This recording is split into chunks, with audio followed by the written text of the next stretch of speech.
Britain की मेजबानी में इस साल होने वाली G7 देशों की बैठक में भारत को अतिथि देश के रूप में आमंत्रित किया गया है।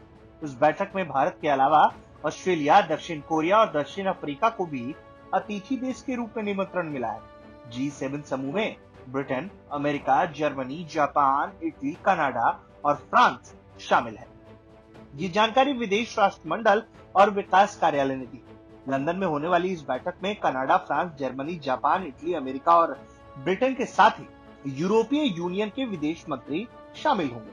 कोविड सुरक्षा उपायों के बीच ये बैठक 3 से 5 मई के बीच होगी।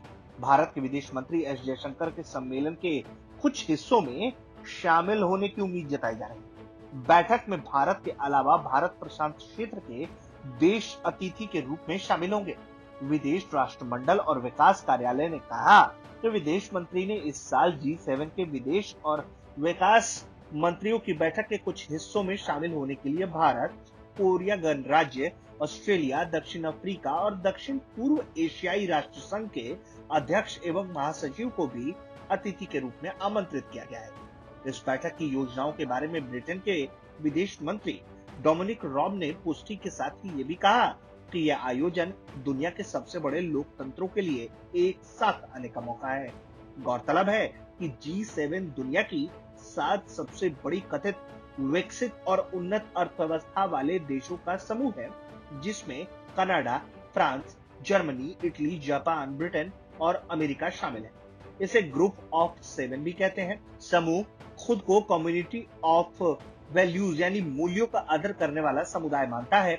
स्वतंत्रता और मानवाधिकार की सुरक्षा, लोकतंत्र और कानून का शासन और समृद्धि और सतत विकास इसके प्रमुख सिद्धांत बताए जाते हैं।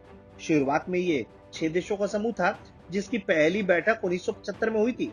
इस बैठक में वैश्विक आर्थिक संकट के संभावित समाधानों पर विचार किया गया। अगले साल कनाडा इस समूह में शामिल हो गया और इस तरह ये G7 बन गया।